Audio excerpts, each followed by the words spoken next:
Non political व्यक्ती पाहिजे त्या पदावर, अराजकीय व्यक्ती महिला त्या पदावर पाहिजे आणि सदस्य सुद्धा तसेच पाहिजे. महिला आयोगाच्या अध्यक्षपदी आणि त्यांच्या सदस्यपदी नॉन पॉलिटिकल व्यक्ती असायला पाहिजे. राजकारणातली सोय म्हणून जर कोणी त्या पदावर नेमणूक करत असेल तर महिलांना न्याय मिळणार नाही. केंद्रामध्ये सुद्धा राजकीय व्यक्तीच आहे आणि राज्यात सुद्धा राजकीय व्यक्ती आहे. राज्य महिला आयोग म्हणजे महिला आर्थिक विकास महामंडळ नाही, कळलं?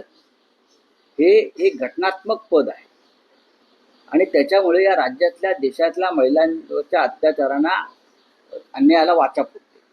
पण आम्ही त्याला काय करतो की नेत्याच्या जवळच्या महिलेला आपण त्या पदावर बसतो, सोय, राजकीय सोय आणि कॅबिनेट दर्जा देतो. हे पूर्णपणे चुकीचं आहे.